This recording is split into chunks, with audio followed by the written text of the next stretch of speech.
The best aspect of being a camera operator has got to be the sort of physical one-to-one with the camera and creating a shot that the director has in his mind's eye, let's say, and you have to decipher the nuances of what he wants from what he's brought or read from the script and make that practical.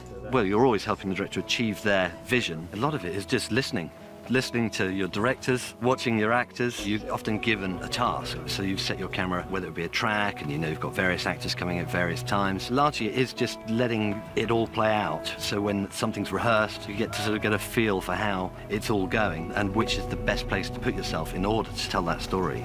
I enjoyed the buzz of being on set. I like the creativity, working with different directors of photography. Some people like to dictate where you put the camera, and other people will give you more of a free rein and ask you to sort of put your creativity into it. It is completely different from working on a single drama where you're working with the same DOP and director for maybe 3 or 4 months. It makes it certainly more interesting in a way because everybody's got a different approach to how they work and you just adapt to that, really. The creativity is always there, but often you do work to instruction and then try and build on that idea. So even though the idea might be given to you, your duty is still to keep improving on that idea and keep it going. When I frame a shot, you watch the scene, you read the words, you try and appreciate the location you're in, which can be often either geographical or light-driven. And then you start from the beginning. You start usually from a shot that encompasses the whole scene, and then you break it down into sections that will cover the people involved or the story involved in that scene. I look for strong shots, good, nice compositions, but it's no good having a nice composition if you're not telling the story.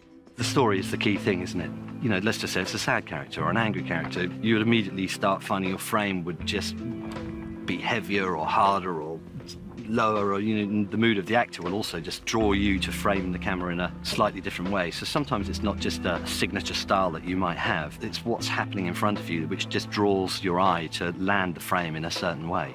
I think it's very much an instinct thing, be it a long shot or a mid shot or a close-up. It's just a question of getting the right balance. There's no hard and fast rules to it, really. If a shot is wrong, it's more obvious than if a shot is right. It just doesn't sit. However, there are no rules, and sometimes if you search around, it becomes very interesting. I would say the greatest challenge we've come across on Game of Thrones is probably the terrain for us. Yes, we shoot some very beautiful photographs, or at least I hope we do, but to get the cameras into those positions and to overcome the challenges and still make it look fantastic and great, that's the big thing. Wind, rain, heat. Often these locations are dusty and gritty, so the gear is always having to be sort of carefully looked after. The chances are we'll have a lot of horses or a fight sequence, so we're going to generate more dust. As well as that, we'll probably put lots of fire aspects in. There'll probably be lots of special effects guys with big fans throwing grit through them to even make it even worse. So whatever the environment is, we tend to sort of enhance it to make it more exciting visually. But as a result, yeah, it's quite punishing on the crews. It's tough. It's working a lot of the time in rain and mud with the camera covered up in plastic, and us on Gore-Tex out in all weathers. And little things like changing a filter becomes a major deal. I have to say that all the camera assistants and the grips do a fantastic job, and they make my job much easier.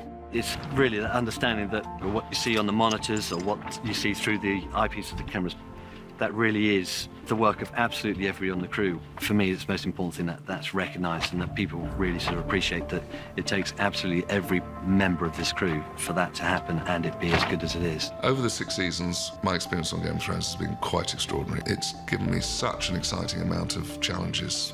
Crane work, Steadicam, handheld. It's just been extraordinary. I've been so very, very lucky, and I will look back on it in the years to come with great pride. The camera operator is almost the best seat in the house. You are right at the front. Anything that happens, that camera's moved by you, and you're then with your actors. And often if their performance is extraordinary, which is quite regular on this show, then you really are drawn in and really in a fantastic place to be part of that. Best seat in the house, it really is.